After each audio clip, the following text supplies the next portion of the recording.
A collaborative event between the NYU Game Center and the NYU Game Innovation Lab and the NYU Game Design Future Lab and the Supercell AI Lab. Woo! Yes, the laboratory. So much collaboration happening right now.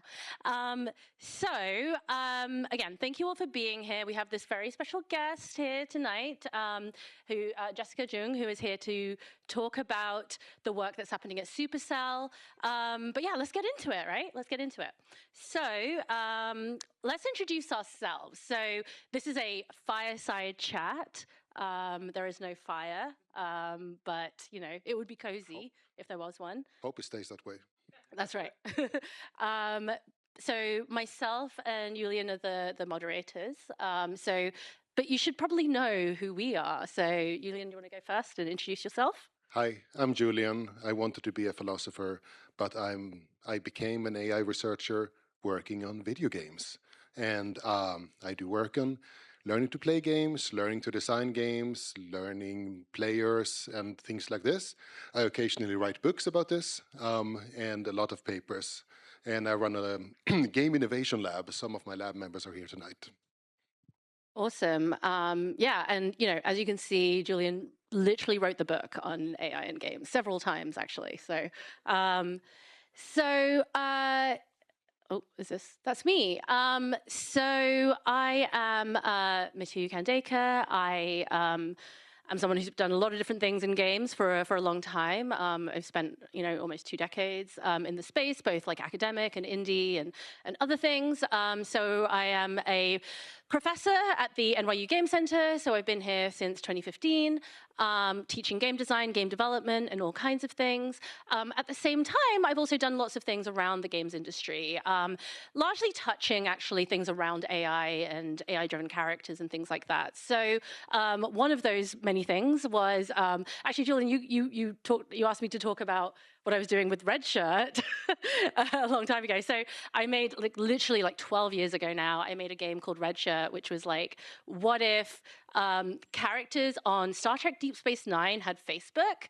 And it was all like AI-driven characters, basically. So that was kind of one of the games that I made back then. It's actually hilarious.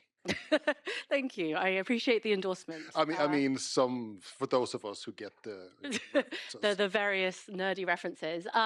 Also, back in 2016, I was a co-founder of a company called Spirit AI. So we were doing some early work in the games and AI middleware space, things around tools to create autonomous characters and help you author those as a game developer, and also using some of that same natural language processing technology to detect online harassment in games, because we started the company about a year after Gamergate, and that was super important. It's a company that got acquired actually by Twitch in 2022, so that was pretty exciting.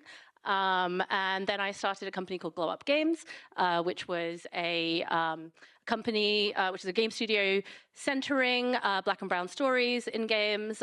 So we made various things, you know, various mobile games like the official tie-in game for Insecure, the TV show. We also did a couple of projects with Niantic, which segues to our special guest. I also started a game AI company, just like you. Yeah, you Model did. AI. And it has not gotten, I mean, it's a company that focuses on AI for quality assurance, basically game testing. And it has not gotten acquired.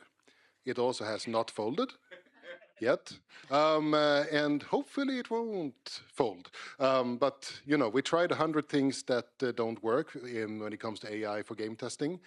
But now it's kind of starting to work because we have new exciting AI methods, and we're going to get to those. We will get to those, yes. I should also mention before I move on, so I'm also Associate Director of the Game Design Future Lab, which is a new games incubator program that is a 12-month program that incubates games companies right here in New York City. It's backed by the New York City Economic Development Corporation, so we're really lucky to be working with them to help game companies and game-adjacent companies here in New York become sustainable. And it's part of the whole sort of ecosystem for games entrepreneurship we have here at NYU, including the NYU Games Incubator, NYU Game Center Incubator.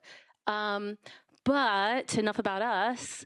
We're here to also welcome Jessica from Supercell, who's the director of the Supercell AI Innovation Lab. So Jessica, do you want to introduce yourself? Yeah, I think there's another slide. There we go. So, hello, so like the ones with the black background will be some of my content, so forgive me if I'm like turning back to look at what I wrote, but hello everyone, it's nice to meet you. My name is Jessica Jung. I am the lead for the AI Innovation Lab program, so this is pretty new at Supercell. We just started it, I would say like the earliest was February of last year.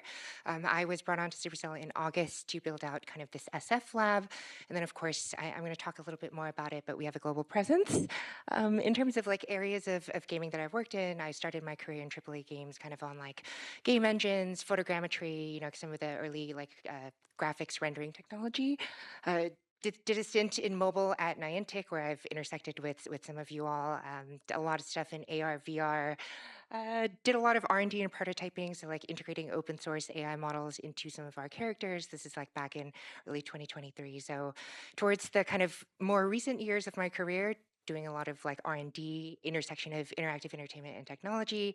I also co-founded a consumer AI startup doing basically like my Niantic game, which is virtual pets, but in kind of consumer application form, and that did not get acquired, and it has folded. So it's a spectrum of stuff. But yeah, I mean, lots of different interesting experiences. And then I've worked at companies like 2K Games, Niantic, my own startup, and of course, Supercell. So yeah. Amazing. Well, we're really happy to have you here, Jessica. Oh yeah, so sorry, here's some pictures, important. Some of the games I've shipped across my career, and then the next one is really funny. I wanted to highlight some of the not so good highlights. So this one was Project Volt, which is at 2K Hangar 13, one of the most expensive canceled game projects of all time. And then I have a media article about my game, which is paired out as a perfect example of a terrible AR game. So lots of highs, lots of lows. Okay, so, oh yeah, so we wanted to set some important context before we get into this things. This is important. Please listen closely, people. Yes. Am I setting the context? Okay, cool. Yes, here I go. Okay, so so you know that the title of the talk is Play Meets AI, Game Design Possibilities at the Frontier. You know, we're very aware that there is, you know, a lot of discourse, dialogue, and very valid concern around like the role that AI has to play in game design writ large and in game development writ large. Things like, you know, AI tools, AI workflows. There are some real concerns around sort of AI supplanting labor, things like that. So, you know, we just want to acknowledge that that is a conversation that is happening. And, you know, I think we all perhaps have, you know, various positions that we can take on that, but, you know. I have multiple positions. So that's, you know, there's at least like 10 different positions between the three people here on those things. Yeah. But that is to say that that is not the topic that we're discussing, because what we're talking about here today is what does it mean to integrate AI? And that's not just necessarily generative AI, right? Like, so AI writ large within sort of within gameplay, right? So AI driving gameplay. How can you design games that actually need AI to function? Yeah. AI, games that make use of modern AI in interesting new ways. Yeah, and you know, and we just wanted to talk about that because obviously, in some ways, this is a difficult and thorny topic for folks, and so we wanted to just take some space to acknowledge that. But we want to, yeah, and I think, you know, as we go through the talk, hopefully you'll understand some of the possibilities and the ways that some of those concerns, you know, just like the ways that game design and AI, rather than sort of game workflows and AI, can sort of address those concerns. So I just wanted to. Oh yeah, and I guess as part of that. Yeah, to frame this then, it's important, and we wanted to give you a whirlwind tour here, basically, because it's important to note that advances in AI has been driving game design for a long time. A lot of these things that we actually take for granted in games were once state-of-the-art AI, and And there's been a lot of like well-received and interesting and some kind of odd weirdo examples of games based on modern AI capabilities. Let's start with something that people don't even think about as AI, namely pathfinding. Going all the way back to Pac-Man as one of the prototypes of like arcade games, and one of these infinitely kind of influential games. What do we have there? We have pathfinding, and it's taken for granted, but it was actually, this was state-of-the-art AI back in 1970 when it was invented for, it's 1968 actually, for robot planning. These days we have nav meshes in every game, and there's a whole kind of like little cottage industry, or like not cottage industry, the whole industry around like how to optimize this and how to get the right nav mesh and how to sort of plan efficiently. This is AI. Likewise, planning.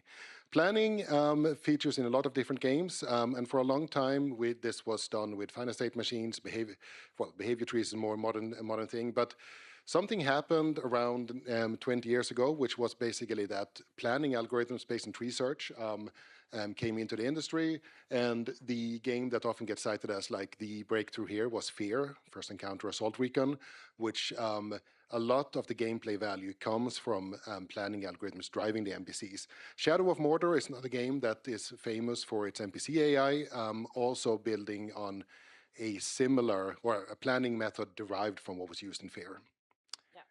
Also, Alien Isolation. Right, Love yes. that game. Very planning-centric Yeah. game. This is AI, and this is AI driving gameplay innovation. Yeah. Procedural content generation, going all the way back to the original Rogue from 1980, which was like born by necessity because there just wasn't enough room to store a whole kind of Dungeons and Dragons, so they had to invent level generation so that they could actually play their role-playing games on the university mainframe back then. And Rogue, there's a whole genre called roguelikes because they are like Rogue. So we have several ways in which RPG is used. One way here is endless replay by constantly reshuffling the design space of the game. Yeah. And and we're talking about this as well because like for the longest time, this is what we called AI in games, right? Yeah. Like these are the things we would like have conferences around, and like Right. the whole like Exactly. AI games, AI track at GDC was all around like this stuff. I mean, who here has published hundreds of papers on procedural content generation? Yeah, so just to sort of make the point that these are the things that fall under that purview, right? Other aspects of procedural content generation, going back to Elite, which was a game where you could travel to literally thousands of star systems, 4,096 to be sure, with planets and space stations and commodities and stuff, and it fit in memory on a Commodore 64, which is insane, it's just like, because it actually, from fixed Cs, regenerated the world. And then as computers gain more and more memory, sure, we could maybe fit the whole world in memory, except we never can, not at the resolution we want to. So you got something like No Man's Sky, which has like an absolutely gigantic world, also based on generating it every time you play it. Yeah, exactly. And, actually, I'm like, oh, we didn't fold this into like later places in the presentation. But, I think one of the things around this kind of procedural content generation is like, what makes it interesting, right? Kate Compton has like that great quote about like, yeah, you can generate like different combinations of like oatmeal, right? And you end up with 10,000 bowls of oatmeal, but it's all oatmeal, right? Like that's the... So just want to put that part of the discourse in. And it's also fair points to like this is not just AI. This is AI driving game design innovation. Without game design innovation, it's just oatmeal. And yeah, I ate oatmeal today. It was good. I also put in just like some other examples that are popular, and you may know about like Minecraft, of course, right? The idea of just like both generating like environments, levels, and also means that it's a different experience every time, and so endlessly replayable. Spelunky as well. There's like procedural level generation in Spelunky, right? Like there's a sort of recombination of certain sort of elements that make sort of the pieces of a level in Spelunky, and so it's a recombination of those types of things. So yeah, these are all methods that have been around in games that you know and love. Yeah. Then there are like these one-offs, basically. Like now we're talking about methods that have had widespread impact. There are like in games everywhere. Then there are weird things like evolutionary computation. Can you design games based on evolutionary computation? You kind of can. There was creatures. There were several creatures games in the 90s where you basically have these little creatures that are driven by neural networks, and you hatch them from eggs, and there's an actual evolutionary process going on. It's kind of a little bit limited in their expressive space, but it's fun in a weird sense. Or academic things like galactic arms race, where you have a collaborative evolution going on of these weapon types, where they have offspring. The weapons have offspring depending on how much they are used. That sounds really weird when I say it that way, but you know, and then things, then we have things that were commercially successful at one point, but kind of never got any real follow-up, such as Black and White, which there was 2 Black and White games. Who here has heard of Black and White? Okay. Who has played Black and White? Yeah, okay. That's about what I expected. So Black and White, it's a god game. You know, you control the world, you control these villagers and so on. But to your help, you have these creatures. And these creatures, or like one creature, learns from you, both by imitating you and by you rewarding or punishing it for what it does. Like, don't eat the villagers, or like, you know, actually do eat the villagers. Other things you can do. This is a really interesting thing, and it was a pretty good game. Weirdly enough, in the last 25 years, no one came and made a game like it. It also uses actual AI, like it uses neural networks and decision trees in there. Yeah, yeah. But can you tell, right? Like that's always one of the issues. Yeah. You know, like what, like the, you know, idea of like what is happening under the hood versus like output. Yeah. There's this sort of old adage which I always love, and like, you know, I always have thought about, you know, many points when I've been designing games, which is like, who is having more fun? Is it the player or the computer, or you know, yeah, or the designer? Oh yes, and extremely successful game series, The Sims, maybe the most successful ever by some metrics, based on something called, there's a bunch of interesting AI in here, but at the core of it, something called utility-based AI. You have needs, characters have needs, and then various objects and characters are broadcasting their ability to satisfy needs, such as, hey, this TV here can actually satisfy your need for fun.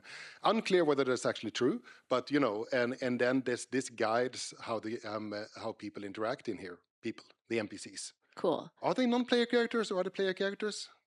Oh, you mean the Sims? Are they non-NPCs? Oh my gosh, I don't know. Who thinks they're NPCs? Who thinks they're PCs? Okay, not sure. Cool. Okay, and then yes, final one.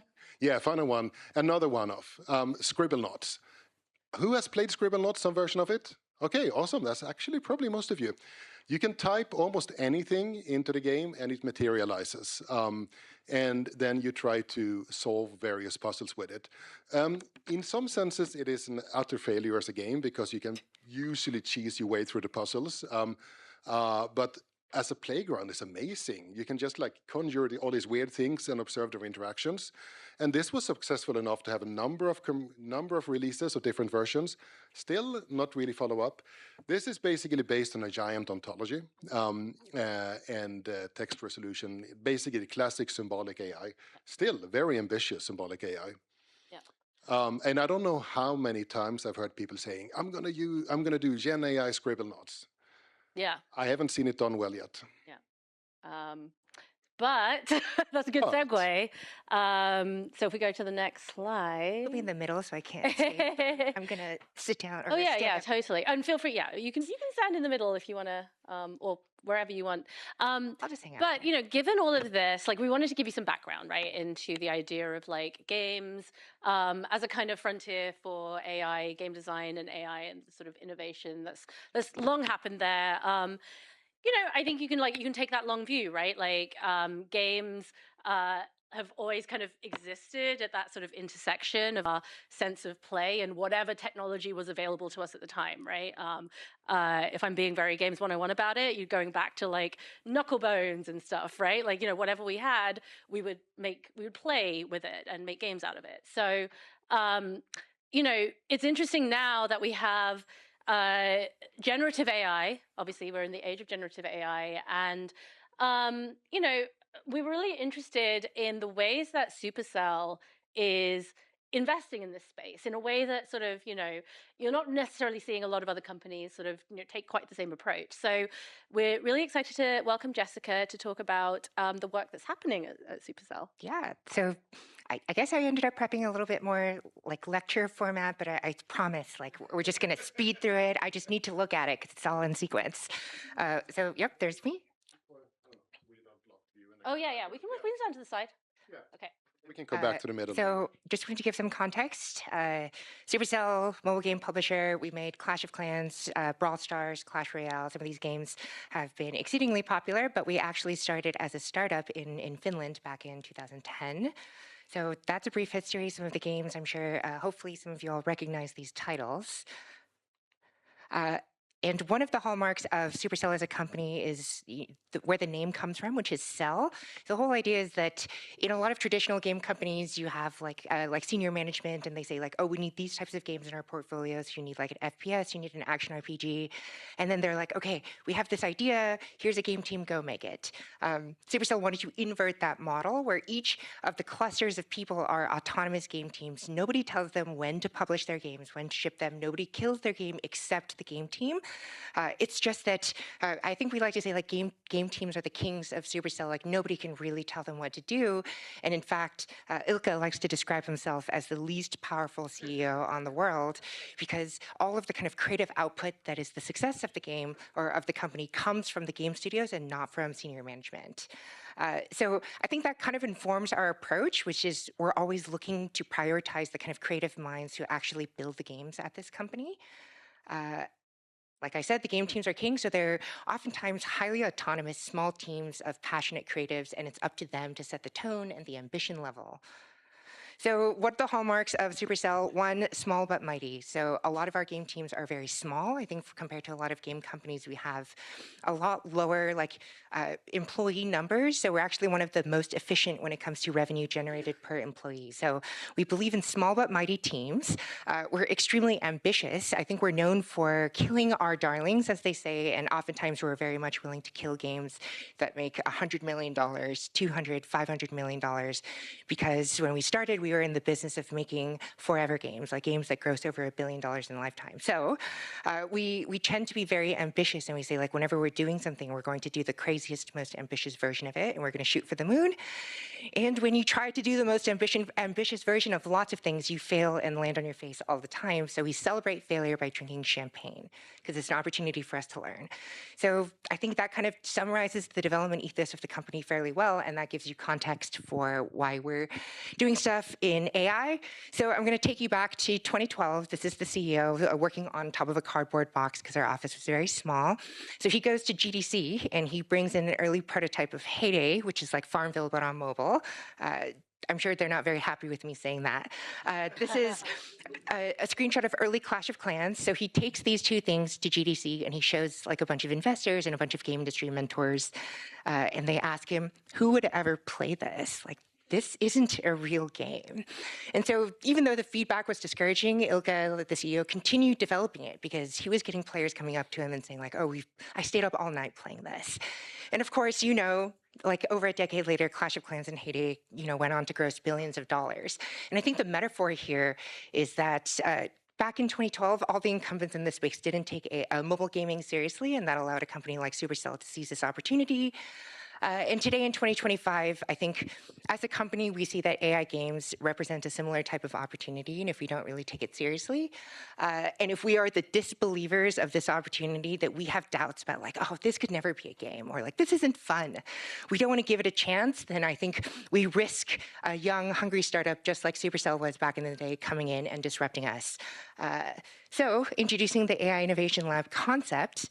So this started in spring of 2025, and this was an initiative for us to this is going to sound very corporate, but like disrupt ourselves. Like once you're an incumbent in an existing space, it's hard to have novel, original ideas.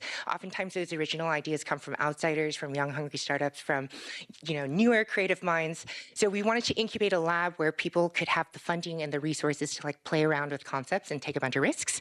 So we had a pilot program in Helsinki that went fairly well. And in the fall of 2025, I was brought in and hired in August to build out this San Francisco AI lab.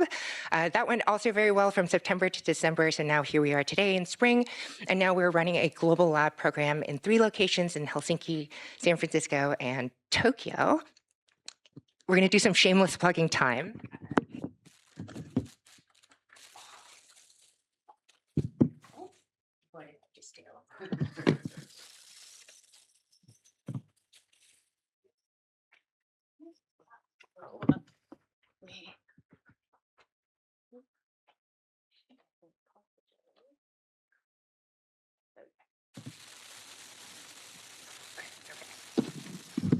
I hope this works. Okay, so what is the Supercell AI Lab and kind of the reason why I'm here today, but also I'm going to talk about some of the lessons that came out of this program. But a quick overview, we're a 9-week in-person program. We provide startups with dedicated office space, we provide tooling credits, and we also provide money to validate your game through like paid UA, focus testing, all that stuff. I know this is a shameless plug, but it's also to set the context of like, here's all the stuff that we're providing so that teams can actually build. We provided housing and meal support. I think some of the best learnings were that we all sat around the dinner table and discussed our favorite games and AI concepts together. Of course, we have Supercell game design mentors who've been in the business for quite a long time. We have a global community, and we provided mentorship. This time, we're going to go to the Finnish Arctic, and people are going to like do ice plunges and a bunch of Nordic stuff, go snowshoeing and go to the mountains and things like that. But we're also going to bring this whole community of folks together. New York developers can just go outside right now. It is colder here than in Helsinki, I will say. Demo your project at Supercell headquarters at the conclusion of the program, and at the end, there are opportunities to join Supercell directly as one of those, game teams that have all this autonomy, with the full backing of the company's resources behind you, like hundreds of millions of MAU, like a creator program, etc. Get funding for your projects and or publish the game. So there's like opportunities to get non-dilutive funding, or just if you start a game studio or a startup, we'll invest in your company. All of this is kind of on a case-by-case basis. We're not building like a program to just funnel startups through. We only take a small amount of companies, those that we feel that we can really make an early impact. And also, like, we want to be hands-on, like we want to get to know everybody, and you can't do that with a ton of people. And the best part is that the entire program is free to participate. We don't take any equity upfront, and you keep all of the rights to your IP. So we mostly want it to be a space for exploration and pivoting. Shameless plug, ailab.supercell.com. Okay, I'm done. So what are we doing in the lab? Our goal, our mission statement is to find the fun. Like, obviously, there's a lot of discussion about slop and the oatmeal problem, but our goal is to really explore innovative, novel gameplay concepts that frankly weren't possible before. Just to say that it is extremely early, so if you've ever heard the term throwing spaghetti at the wall, yes, to some degree that is what we're doing, but I do think it's necessary to prove out what's actually not fun, and you have to try a million things that are bad. And then also I think part of it is that you have to break down the definitions and the boundaries of what we consider to be games. If we're very dogmatic about this is a game and this isn't a game, I think we close ourselves off to different possibilities. I like to show this picture because back in the early days of mobile, this was an app called iBeer where you'd like tilt your phone back and then it would look like you're drinking beer. This was super viral and one of the most successful apps on iOS when it started. This then led to Angry Birds, which then led to Clash of Clans. We're still very early. Like, it takes many iterations, and I would say in terms of AI games, we're probably still at the iBeer stage. Who's old enough to like remember being like, hey, look at this? Okay, yeah. Okay, good. All right. Yeah, the analogy works. So we're still very early, but we're still like having been around the industry and having talked with a lot of startups, there are a few emerging patterns of AI games. I'm not saying like this is the definitive one. This is just what we've seen has somewhat worked in the beginning. So, and I'm sure we'll talk about this more. There's a lot of like AI RPGs, Dungeons and Dragons stuff. So like AI Dungeon is a popular one. Lots of AI NPCs and character-driven narrative games where LLMs power some of the dialogue. And then a lot of AI co-creation where your players can create assets, decorate their worlds that are persistent, and they're enabled to be creative because of the power of generative AI a lot of the times. These are just some of the early concepts. I think there's an entire laundry list of stuff that is yet to be tried, and I don't know that all of these, I think some are more successful than others. But I think we can roughly slot these into two categories. One is where AI is used to fill in designer-created details, again, to varying levels of success. And then I think there's a more interesting group of games where AI is a new kind of input or interaction method for human beings. So now that we've done a lot of talking, let's show some prototypes. So this was a person who was very interested in this Mars concept. So started with a side scroller with context-generated actions based on computer visions. Then they went to like a world game with LLM-generated dialogue. I mean, the lesson is that like a lot of these prototypes were built within a week or less and then immediately killed because a lot of them are simply not that fun. A prompt to build this Mars colony, like kind of a God game, and then you even have like a narratively unfolding AI choose your adventure story. And then of course, all these prototypes were built by one person in a matter of days, and then we kind of iterated very quickly from there. This was a AI companion company, again, kind of in that fuzzy line of, is this a game, is this a toy? I think it's very ambiguous. So they're looking at a lot of social. So of course you have, live streaming and Twitch and gaming culture. So you have AI Twitch and live streamers, again, not that interesting. Luffy chess, where you play chess against Luffy, and Luffy would talk trash at you. This was not successful for a number of reasons. One, in chess, you need to focus, and it's very distracting. There's some narrative tension here, and then also, like, chess is actually not that fun if you're being trash talked to. So actually kind of an unpleasant experience overall. So what they settled on was this product called Auto by Frisian Labs. I'm going to shout them out. And they're a browser and mobile-based companion where you can, there's the companion in picture-in-picture, so you can surf Reddit, YouTube, you can play Minecraft together. I think they're still trying to figure it out. I don't think they've really found this like ultimate, like absolute must-have use case, but they're doing a lot of experimentation in the lab. So this is a company that is called EVAI Studios, and their main focus was experimenting with voice AI character games. And these are some of the screenshots of the games they built and killed probably in about 2 months. And they're very proud of the fact that they killed a lot of games, because if they're bad, you have to move on from that. So when they came to the lab, they asked themselves a couple of questions. One, when do players actually want to talk to AI characters? Like, yes, there's this marketing push that people always sell you, but when is it actually interesting? What is the advantage of LLMs over any predefined options? And then how do you make AI games that aren't just chatbots or slop? So they started with an AI sci-fi narrative game powered by voice with no dialogue options, very free form. Sounds cool on paper. It's extremely confusing if you don't know what's happening. Also, like, people who play games may not have the social skills to feel comfortable in new situations. Like, if you were the last person on a spaceship, like, unless you're very good at role-playing or you're naturally very charismatic, like I think a lot of ordinary people would struggle with concepts like this, which they found. So then they thought, like, okay, how do we gamify the voice interaction a little more? So they had an AI scam story game where you play as an AI scamming humans out of money by selling them terrible products. Better fit for AI because you can be creative and you don't have to be like, I'm the last survivor on a spaceship. It's like it's role play in a more defined box, but the conversations are still very uncomfortable. There's a lot of friction. Like, it's like doing improv comedy, which I feel like I'm not very comfortable with, and I'm not sure a lot of people are naturally comfortable with that either. And of course, with the scripted story, you're still fighting the black box that is an LLM. So then they made the scam calling game into a roguelike. And as you can see, there's more gamification elements. Like, they have literally a roulette wheel that's spun. So it's less about open-ended conversation, more about deceiving the AI, which I think is like a topic that's come up a lot recently. But it turns out just voice, a roguelike with voice, is kind of weird. It adds friction. And I think there's a key lesson here, which is like, just because something is novel does not mean it's fun. More prototypes. This is what's called AI as a movie critic, or this AI as a judge. So humans are the creative ones. You put in this output, and then the AI grades you and returns, how did you do? Does it need AI? You don't really need AI to do this. And if it doesn't really need AI, then why make this game? So there's a bunch of learned lessons, I think, from some of our early prototyping, and these weren't all of the prototypes, of course, that we incubated, but just some that I thought were interesting. Ask yourself this constantly. does this need AI? Does adding AI here actually improve the core experience?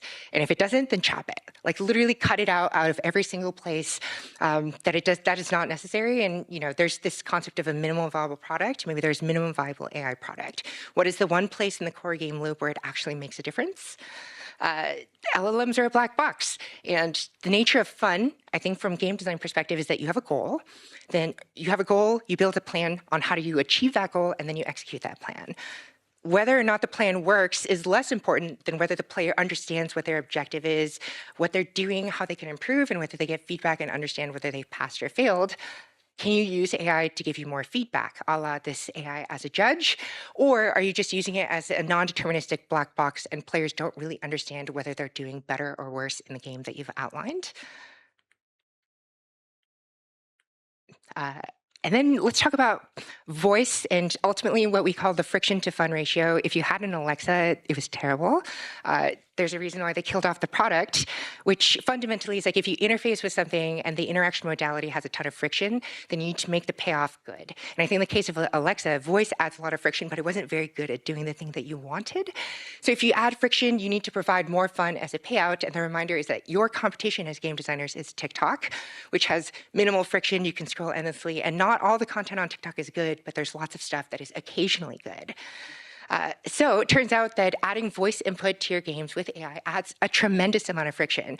That means you basically have to be alone in your room or like have tremendous wherewithal to overcome social anxiety to play any of these things. Also, typing adds friction. If you've ever heard of the blank page problem, if you have an unlimited input field, like how do you know what to type? So, of course, common game UIs and existing game design conventions help this problem, but ultimately, if you add friction when it comes to multimodality with AI, you need to provide a payoff that is proportional and far exceeds that friction in the first place. We go back to the oatmeal problem, which is that if you make 10,000 variations on a bowl of oatmeal, it's still oatmeal. If you let AI generate all of the content, it regresses to the mean. That's what it's designed to do. Or LLMs, they regress to the mean, which means oftentimes if you have AI-generated content, it is very mid. It is just like the samey the entire time. So I think our assessment as of today and the current state of technology is that AI works better as a supporting character in your game rather than the star. Maybe AI should be an interface, but it shouldn't be the core engine that powers everything. And in fact, there should still be a fundamental underlying game underneath it, which is what I think a lot of non-game folks who try to make AI games miss. And if anything, I think AI is an enabler or a mirror of human creativity. So AI AI makes it easier for players to be creative. You just have to reward them and give them the right payoffs to make it worth their while. So yeah, a lot of learned lessons. There's like a ton of content that I can go through. Hopefully I sped through. Yeah, well, I mean, let's talk about it, right? Yeah, absolutely. Cool, all right, let's return to our seats. Thank you, Jessica. Okay, I guess we're sitting down again.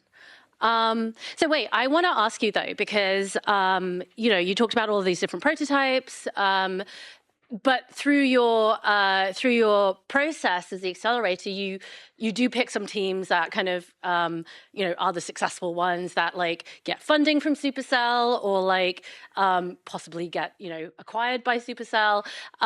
Which of the ones that you showed like were those successful teams, and sort of what is that criteria, I guess? So I think all of the team that was building all those voice prototypes in 3D, that was one of the teams that we ended up working closely with. Okay. A lot of it's like, I'm not necessarily going to say all the details. I think in terms of criteria of what we're looking for, it's like the concepts are still so early. Like nobody really knows what's correct and what's not correct. I think the only thing that will validate those concepts is like getting it into the hands of players, if players respond to it, if they purchase your game, if they play your game. So for us, like the main focus in the incubator is like, how do we get concepts to market faster? How do we then take analytics and understand how players are responding to it? And then how do we use that feedback to iterate? I think the teams that we ended up working with could do that loop like as many times as possible. Oftentimes you'd be doing it like once a week at minimum, multiple times a week.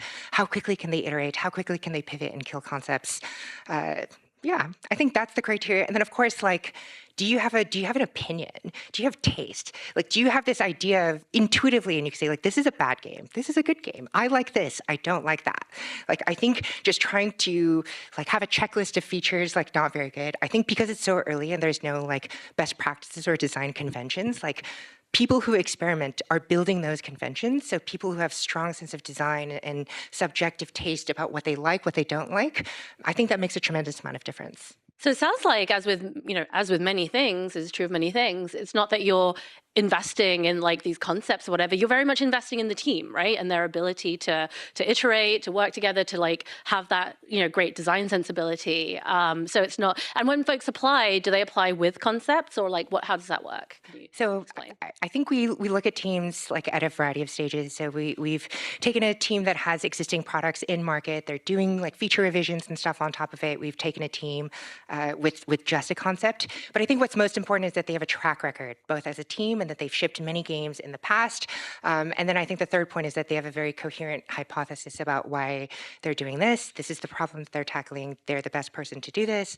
And they're very aware of their kind of development methodology of like, this is the hypothesis we're testing. If that proves out to be wrong, this is the next hypothesis we're going to move out to. Interesting. So if you had a team that had like, they have worked together well before, they've like made a lot of fun prototypes, not necessarily involving AI, that is maybe the profile of like a team that could potentially, if they were interested in this space, could apply to the... Absolutely. I think we just see like the AI as another like building block for games and as tools. You don't necessarily have to be like the most AI-pilled person. I think it's just like, do you like building games, and do you want to like innovate on the kind of core gameplay using this new thing that's here that creates new possibilities? I think that's probably all you need. Yeah, awesome. Right. Are we doing the general chat, or are you doing? No, I think we're going through some more examples, right? Going through some more examples, and then we do the general. Okay. So do you have any other questions about this program in particular? No, we'll get to the more general. Okay. Cool. I need to remember what slides we have after this. Oh, okay. So I guess we had some more examples, right? That, we've talked about or whatever of AI-driven or LLM-driven games specifically that are doing sort of maybe interesting things. One example is Infinite Craft. Who here has heard of Infinite Craft or played Infinite Craft? A lot of you have. Okay. So for those of you that haven't, I thought this was a good like demonstrative video. This is like a streamer or like, someone making YouTube videos who was like, I want to get to Pink Pony Club in Infinite Craft. So does anyone here know Neil, who created it? I feel like we could okay. Oh, you do, William? Okay. One person like does. That, or like a fun phrase or word. Okay. Yes, it's good. We tried to get in contact with him too. Yeah, we wanted Neil to be on the panel, and like Neil did not respond. So, Julian, do you want to talk about what's happening here, or? Oh yeah. So, okay. Well, yeah. So basically, Infinite Craft, you start with a number of, you start with earth, water, fire, and wind, and then you combine them together. So basically, in the background here, I'm narrating over someone narrating. Ignore the person talking, whose video it is. And then basically there's an LLM in the background combining these concepts and giving you new ones. So it's kind of it's an open source LLM. It's a version of Llama in the background. And the game it doesn't have a goal. It's a divergent exploration activity.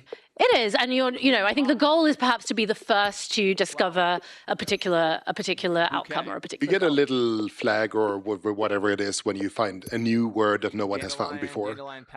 And there are some it gets very specific pretty quickly, like dandelion patch, black hole.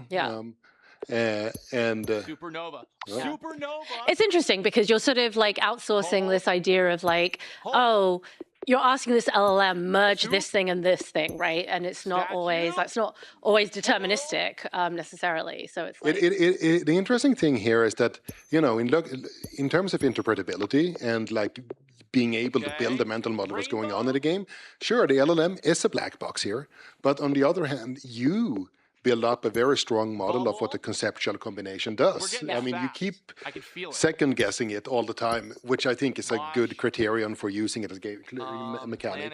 I think we're both kind of impressed by this as I mean, it's a very simple game. It's like, and some people would say, this is not a game. But it is a series of interesting decisions. So, but crucially, it could not have been made. It is fun, and it could not have been made without generative AI. Yeah, exactly. I'm going to give spoilers for this like hour-long video. I think he does get to Pink Pony Club in the end. But yeah, it's a long video. Okay, before we show this, actually, I want to ask you, Jessica, like how, of the submissions that you get, what percentage roughly would you say are in that like, here are sort of AI-driven characters or that sort of ambitious NPCs kind of model? So I would say it depends. Okay. I think there's certainly like headlines and news that kind of influence the projects people are inspired by.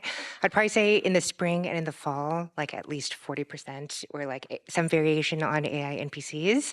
I think that was like generation -1. I think on top of that is like, okay, character-driven storytelling experiences powered by AI NPCs. So we've added some layers of game and complexity to that. But yeah, we got a ton of chatbots. Yeah. Okay. Interesting.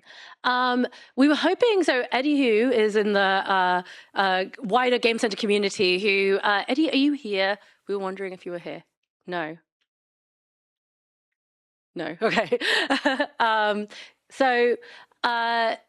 The creator of this is, again, someone who is in the wider Game Center community. So this is, well, it started from a demo called Yandere AI Girlfriend Simulator, which is this game that's driven by ChatGPT under the hood. And the idea is that, you know, there is this like virtual girlfriend character that is like, you know, just, you know, being like not letting you leave, and it's like very needy, et cetera, and then I think he's building it into a whole game, right? So it's interesting because I don't know why this video isn't playing. Okay, there we go. So I'll just play a little bit of this. I can't wait for our journey ahead. I will always be by your side. Everything is just perfect here. You drew a portrait of me. How cute. You can't leave. You're mine, and I won't let you go.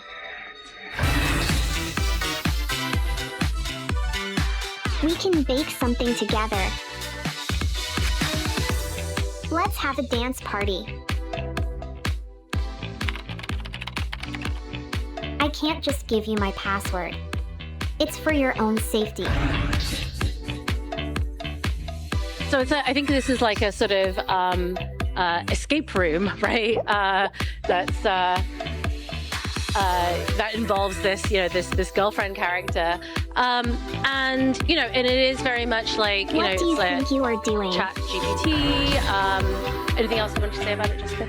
Well, I think some of like the early explorations for the chatbots is like you need shared context. Like for instance, in this setting, like if you go on a date with somebody, it's not just the two of you in a room, and it's like, okay, what now? It's like you go do something, you play mini golf, you like do an escape room together. So like if you want to have AI NPCs that are really compelling, then you need to like solve problems. You need to have an objective that you can do together, and then within that context, then you develop an affinity for each other, right? So like I think the main game is fundamentally an escape room in terms of the design, but it's this like AI-powered NPC that gives it so much more life and like adds a lot of flavor to it. So I think fundamentally, like this is an escape room game, but the one place where it really makes the difference is that like the NPC is like implemented extremely well. And I think that's an example of some of the game design principles we were talking about. Yeah, definitely. I will say there are shades of, you know, for various reasons, there are shades of facade to this too. Julian, do you want to talk about Facade? Yeah, Facade. Who here has, I feel like Facade keeps having these like moments of resurgence in like the popular consciousness. Who has heard of Facade? Who's heard of Facade or knows what it is? Who has played it? Okay, that's pretty good. Who played it? Was it like 20 years ago it came out? 20 years ago. It's like a long time ago it came out, yeah.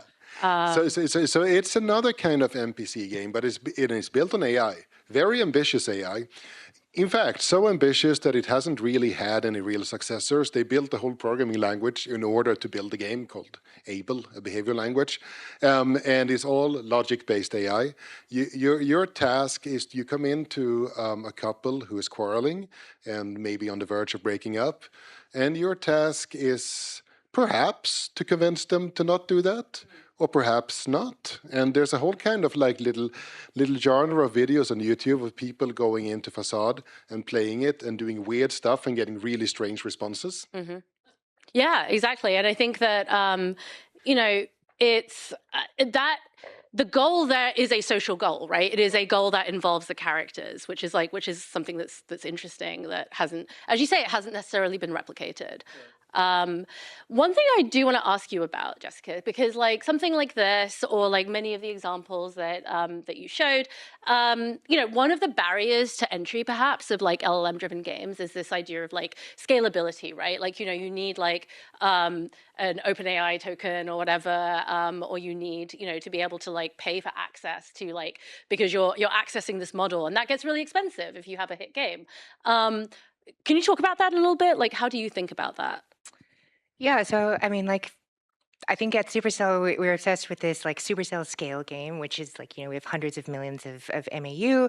So I think if you're thinking about scaling like a generative AI powered experience to that scale, then cost and, you know, the cost of compute does become kind of prohibitively expensive.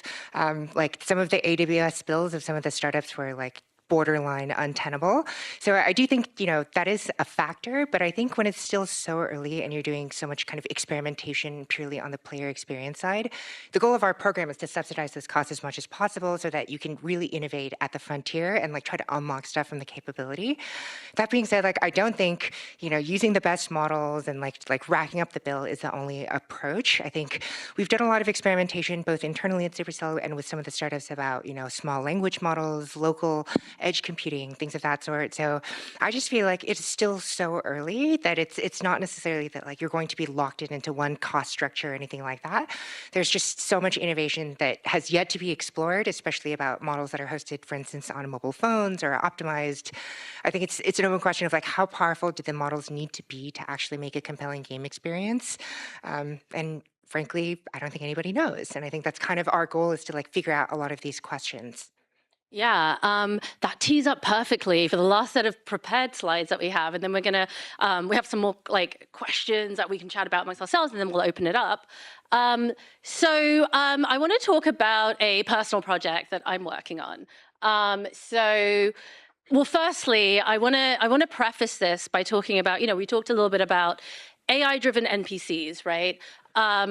You know, certainly like my entire career, there's always been this like idea of, you know, people saying things like, oh, you know, what if you can just like go up to any NPC and just say anything to them, right? Like have an endless, like open, like, you know, this idea of this endless open world conversation with an NPC. I've put a picture of like Skyrim in here because I feel like that's always evoked as like, what if you can just go up to an NPC in Skyrim and just start asking them about like their family? And now someone did this, right? Yeah, that's right. There are these Skyrim LLM mods, and it's not good. Exactly. Like, you know, is that the most interesting thing about talking to characters, right? So, you know, that was like one of the starting points, because I know, and I ask this as well because like this is an area that I've personally like worked in a bunch, both with the company that I mentioned previously, Spirit AI. These were sort of all areas that we were kind of addressing and making tools to help other developers, you know, build these sort of ambitious NPCs. Given all of that, though, you know, I more recently have started working on this game that is kind of about talking to a character. That character is me. So this is Woman in Game, which is a game about failure, identity, and reconstructing oneself. So it's a super short video, which doesn't show a ton of gameplay just yet, but it's gonna. Oh, if it's gonna play at all. Oh no. Okay, let me just press play over here. But it gives you a little bit of idea of like the tone of the game.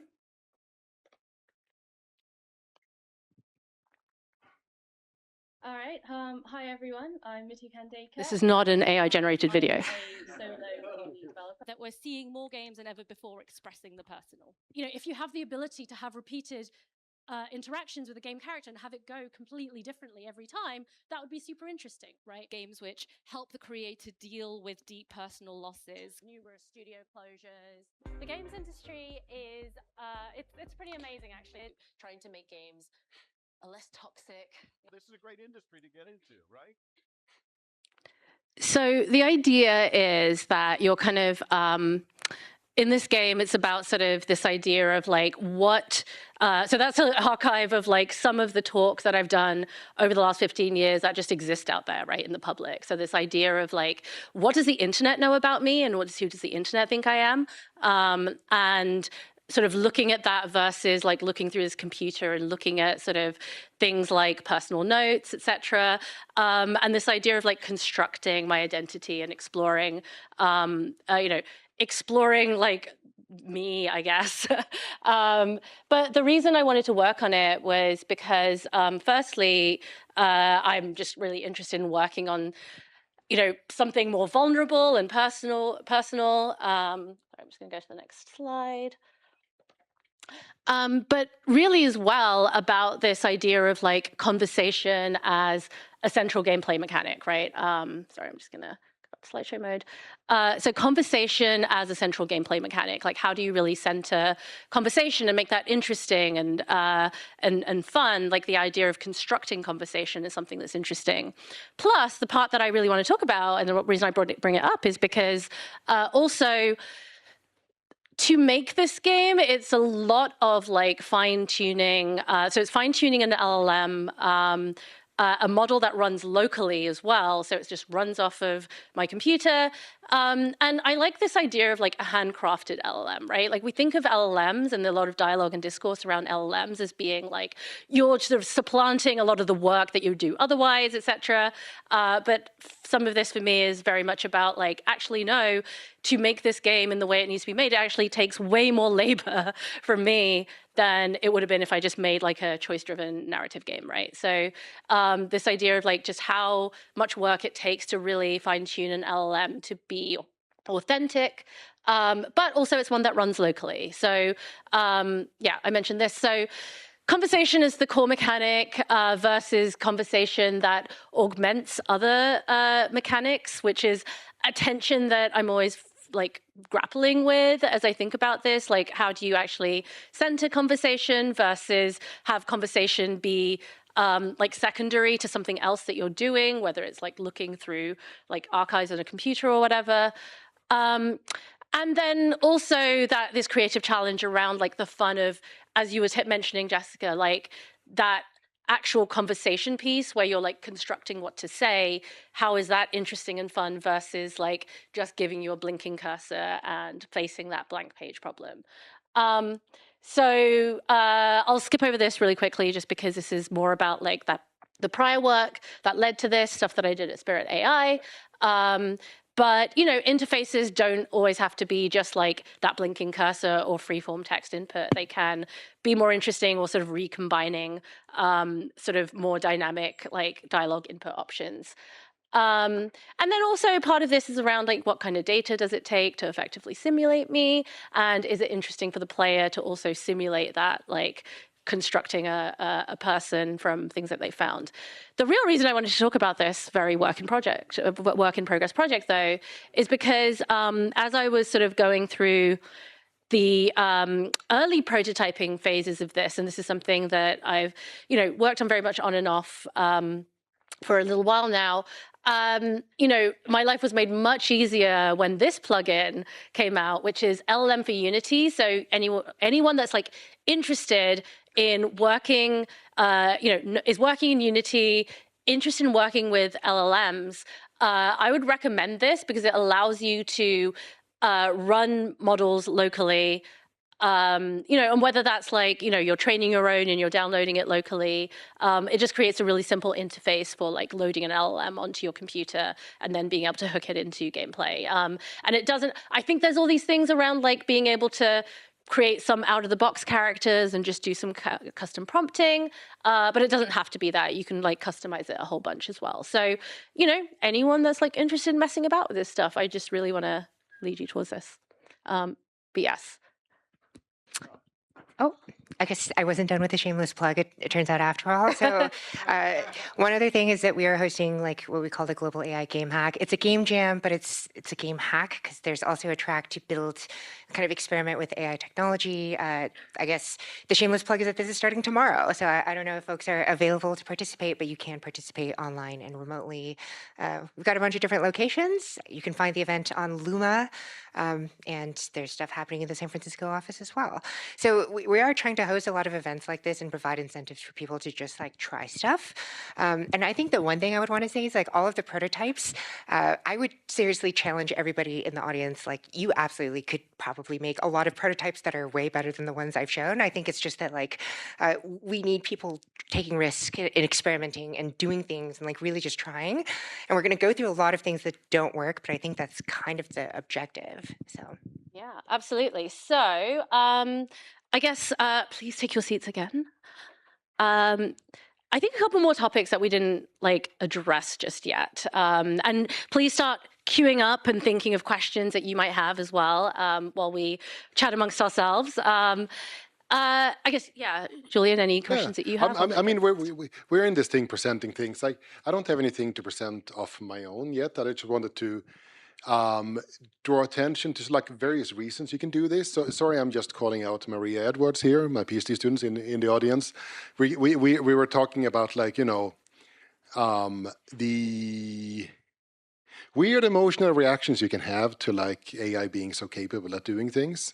One of the things that came out of this, Maria designed a game, which Non-Slop, which is about writing, and it's a high friction Non-slop? game. Non-slop. Okay. Non-slop.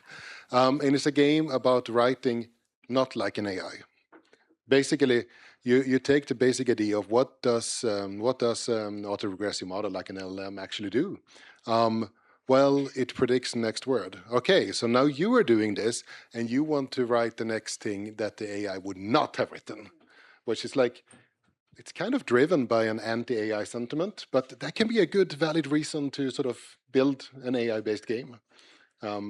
Many things to do here. I wanted to, you know, but what I really want to say here, if we want to kick off the general discussion here, so this carries on from the discussion we had at lunch with Naomi as well, it's that how do we know? Starting as a devil's advocate here. There have been many new technologies that people try to say were the next thing for games, and some people were all in, some people were very skeptic. I mean, we've seen motion-based controls. The Wii was, I would argue that Nintendo Wii was successful in spite of its motion controls. And I think few would say that the Microsoft Kinect was very successful. It was a great research tool, but you know, not great for game design after all. People tried a lot of things, but these motion, because people, the friction, as you say, people don't want to wave their hands around or jump around. They want to sit there and press buttons or tap on a screen. Most of us. VR seems to be pretty niche now. And now I'm going to say a bad word. Apologies. Crypto. There's a lot of money has gone into designing games for crypto, blockchain games. And please stand up if you have a good example of nice new game design that came out of it. Okay. How do we know that this is not the case for generative AI? How do we know that Gen AI games is not the crypto game? Yeah. Why? I'm the devil's advocate. There's a certain kind of person, not me, who would basically lump them together. It's like there's like the devil. So this is like like Julian with a mustache right now, like being like, what if? This is call me Woolian. There's like there's crypto bros with their crypto games and it's trash, and there's AI bros with their AI games and it's double trash. Maybe that's true. Maybe that's how it is.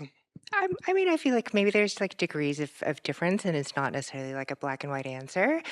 For instance, I think like there's like a very invested niche of players who are very into VR, and it's, you know, they play VR chat, Rec Room, all of those things. I think maybe the better question is like, are these new technologies significant enough that they will fundamentally transform the entire landscape of gaming? Right. And maybe there's some threshold. Supercell is not going to make a VR game. Right. And so like there's lots of other friction associated with VR, like putting on the headset and getting all sweaty and having space in your room to like move around. So like maybe that's a game that's not for everybody, but there's certainly types of people who deeply enjoy those experiences. I would say the same thing for the motion controls.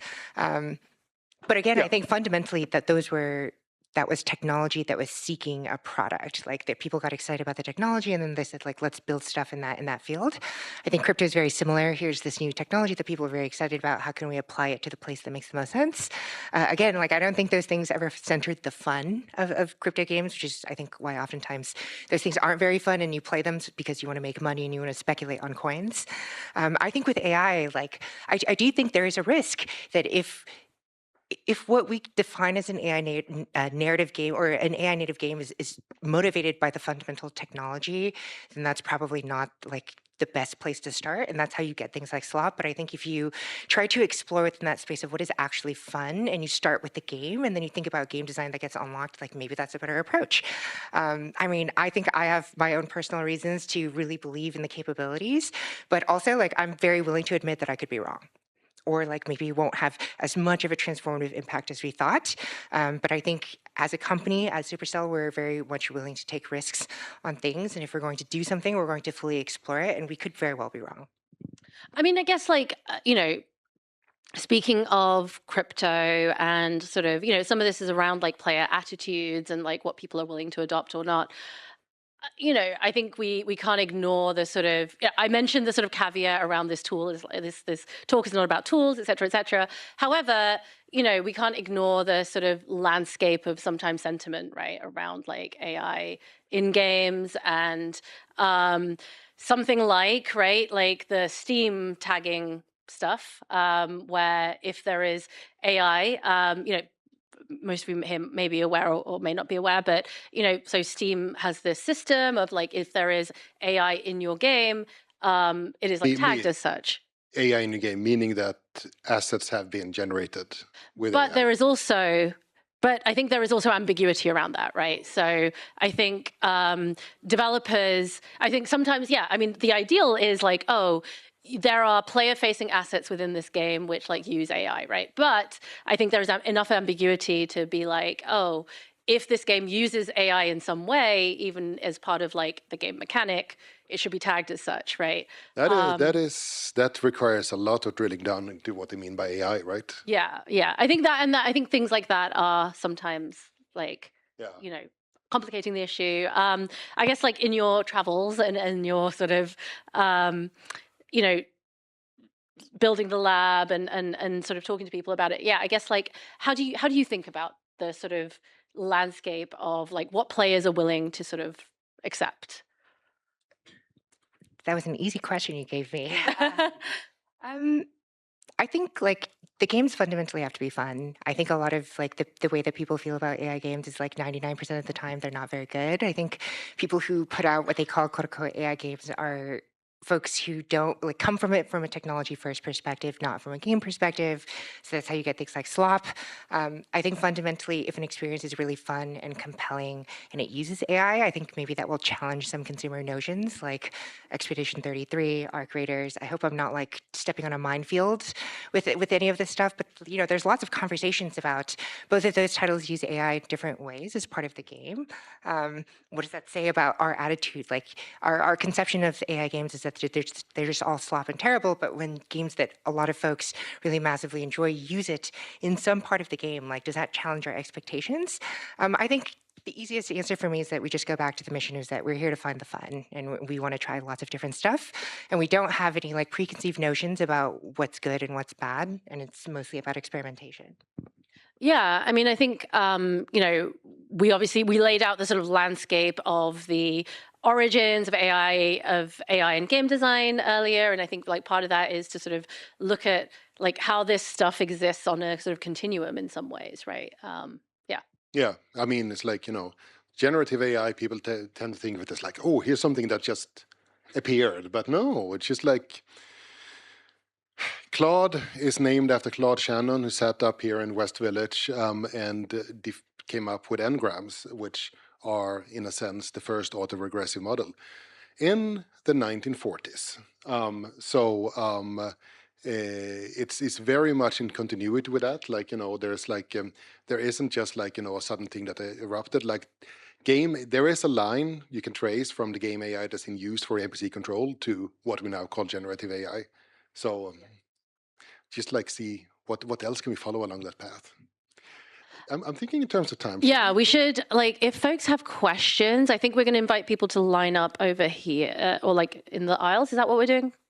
Yes. Okay, great. So yeah, please come and line up if you have questions.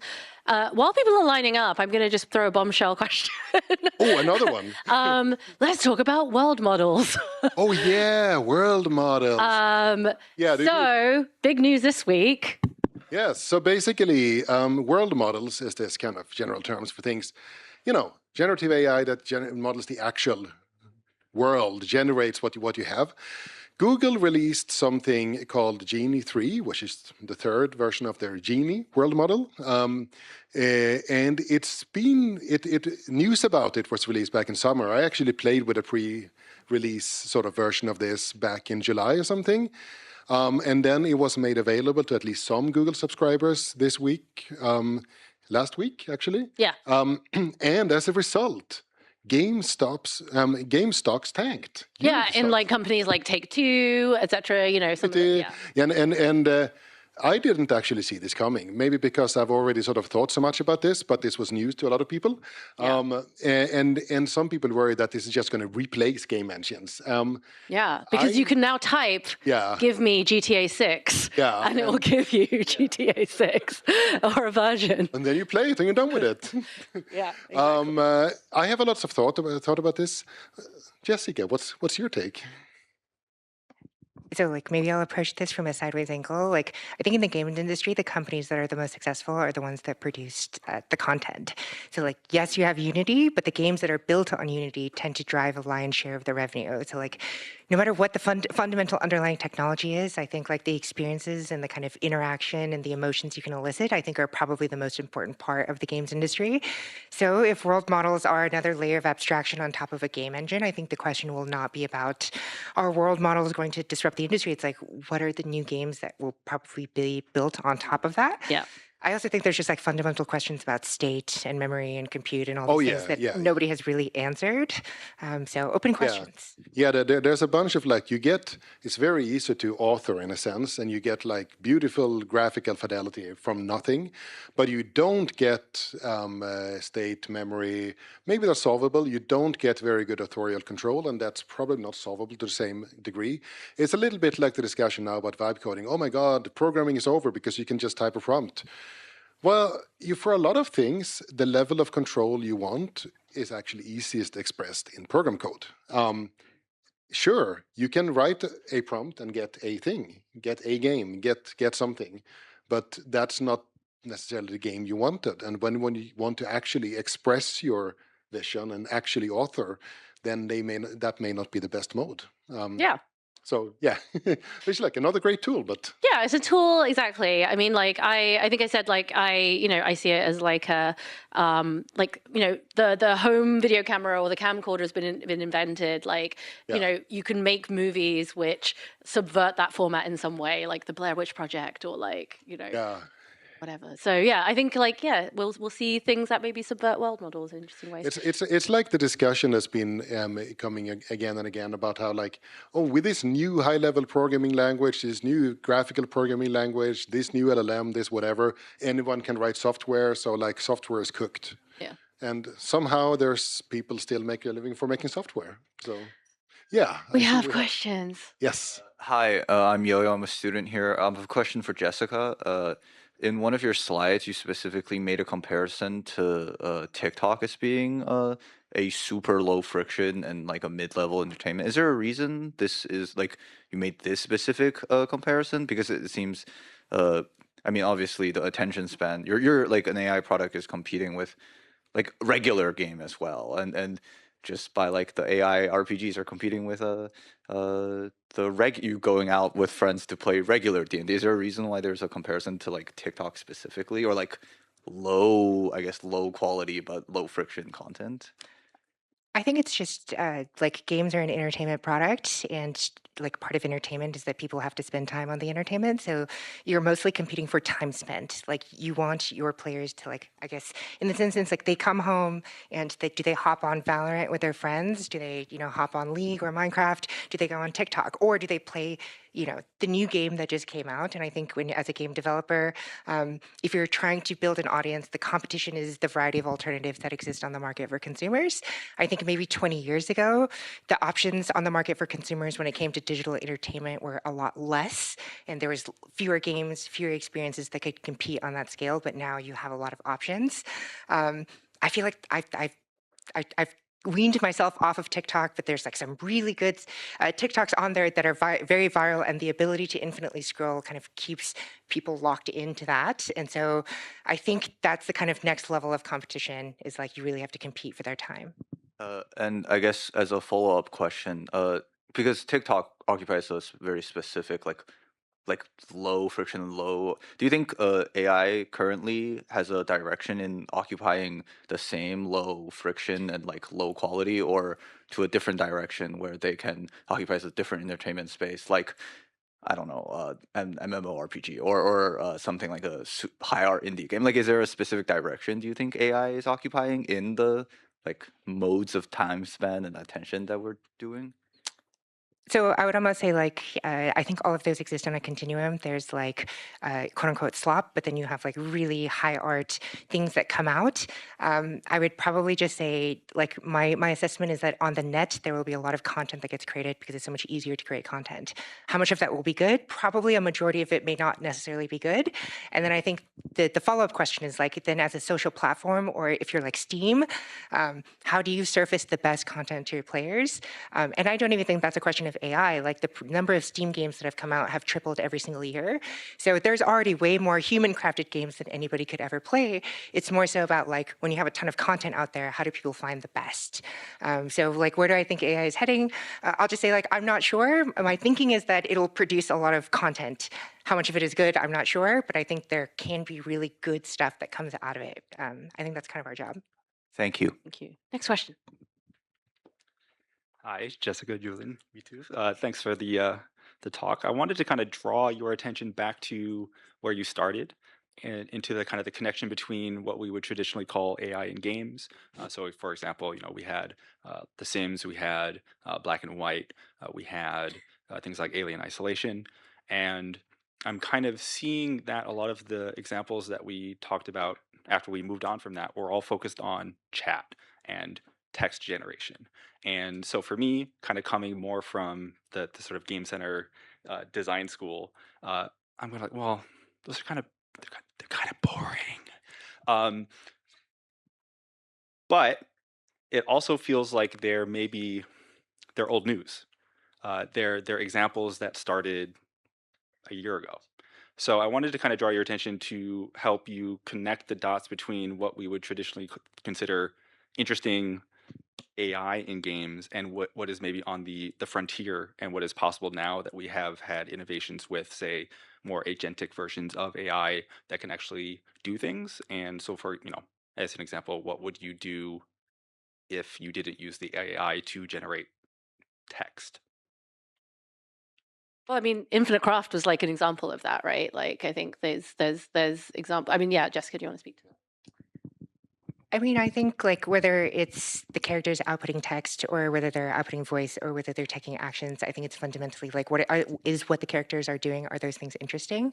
So like if you have, let's say, like a cozy style, like Animal Crossing style game, and they're taking actions in reaction to that, I think it's still fundamentally be like, why as a player do you care about what they're doing? Do you actually care about some of the behavior of the NPCs? I will say like a lot of the things that we were experimenting with, I think we try to work with teams that had a very specific narrow thesis. So for instance, a lot of the examples I showed were like, they were very bullish on voice specifically. So a lot of their interactions were on that front. I think there's lots of things in terms of lots of new skills being generated at runtime, teaching a familiar new skills over the course of organic generalizable learning within an environment. I would say those prototypes exist. I think there are very few teams actively working on commercial end products that are actual games more than research exploration. So, I mean, I would almost say there's a game to see more. Yeah, there's a game that we didn't put on the slides. There's one, I forget the name of the game, but basically they are using generative video in this sort of police procedural kind of way. So you're trying to solve this mystery based on generative video that you're seeing in this mystery kind of unwrapping. I guess you could go. I mean, we talked about the planning part as well, and how it is influential in modern game design, but maybe not to a sort of full extent. And part of that could be because it's so hard to actually encode the world in a way that the planner works over it. And things like agentic architectures could do a lot here, and basically making if the world is just defined in a language, you could rewrite it. You would have a huge problem designing this so that the game doesn't just break. But then if you're fine with the game breaking, Scribble notes in a sense, the design decision is that, yeah, it's broken. Deal with it. It's fun. Yeah. And actually that's interesting, right? Because that is a core tension here between the ways that AI in games has traditionally proliferated or not, right? Some of that is around games needing to be testable and repeatable and reliable, right? So you don't want things to break. Things need to be able to go through a reliable QA process. So there's a sort of tension between what is possible, especially now with generative AI. Yeah. And sorry. Yeah, no, definitely. At Model AI, which works on AI for game testing, we've heard this, I don't know how many times, oh, this is not repeatable. This is not testable and so on. It's a really core thing, yeah. I'm going to plug a game called Robotopia, the developers of whom I know. I think they're doing similar things with you of course have conversation through text and audio, but then there's also agentic behavior that learns in response to that. I think they're in alpha. So I think a lot of the answers to things like this is why haven't we seen some of these things happen? It's just there are not enough teams taking the creative risks to actually build end products that utilize some of the technology. And then there's also the tension of you don't want to start from a tech first perspective. You want to start from a core game idea perspective. Yeah. We'll take maybe just two more questions. But I think Jessica, you're hanging around a little bit. So if you have additional questions, feel free to come up. But yes. Hey, I'm Anders. I think you actually just answered my question. Okay, great. But so I'll do a follow-up. Okay. I was oh, you're going to sit down. Okay, no. I was going to ask, proportionally, right? There's been a ton of investment in AI and gaming at this point. I think InWorld has 150 million. And so why are we not, and in the overall game, the AI industry, we are seeing a lot of success, right? In what's happening. So why are we seeing so little success in gaming? Is it just kind of not enough teams, gamers hating on games, on AI, or is the tech not mature enough?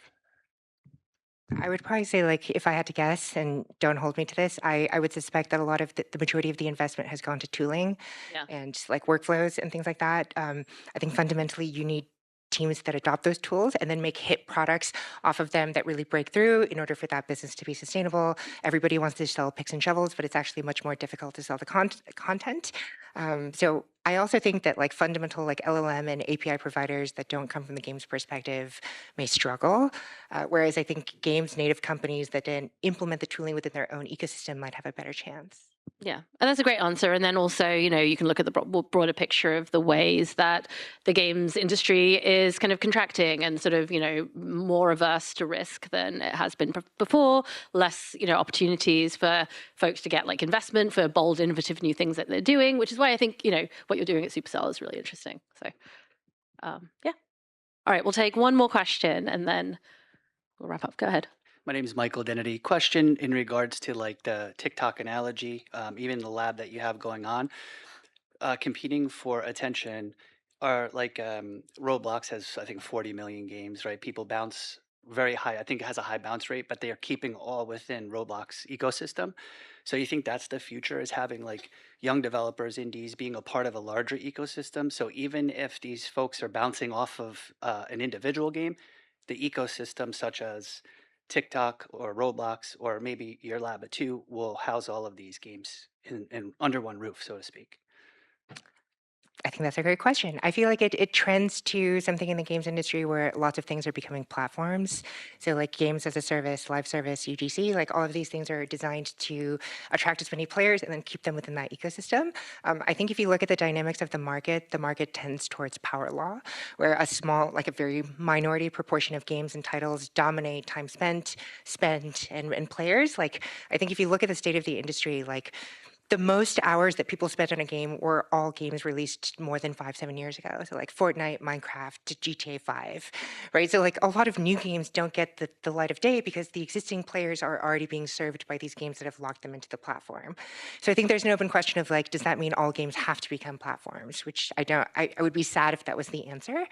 I think fundamentally, like Roblox does really well because it's a social hangout space more than anything. It's not about the one particular game. It's not about steal a brain rot or go or garden. It's about I'm like 11 years old and all of my friends are on Roblox and we're all going to hop from one experience to the next together.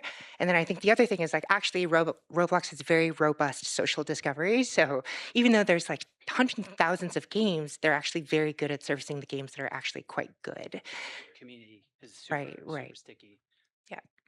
Like a VC model, like the top 10% make all the money, but it's still enough to carry the rest that are fun. Yeah, I would say so. And I don't necessarily, I don't want to say whether that's good or bad for the industry. I think it's just where it's trending. I'm going to say it's bad. I'm going to come out and say it's bad. And it would be, I mean, you said it would be really sad, right? If that's kind of the model for what games are and like platforms. Just I know. All games need to become platform games. No?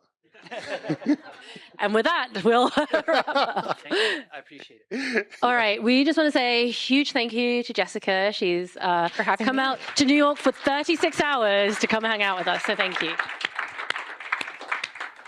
All right. Well, thank you very much, everybody. This has been a great collaborative event. I've enjoyed collaborating with both of you. Very much. Yeah, it's great. And if folks have any questions, then I'll be around. Yeah.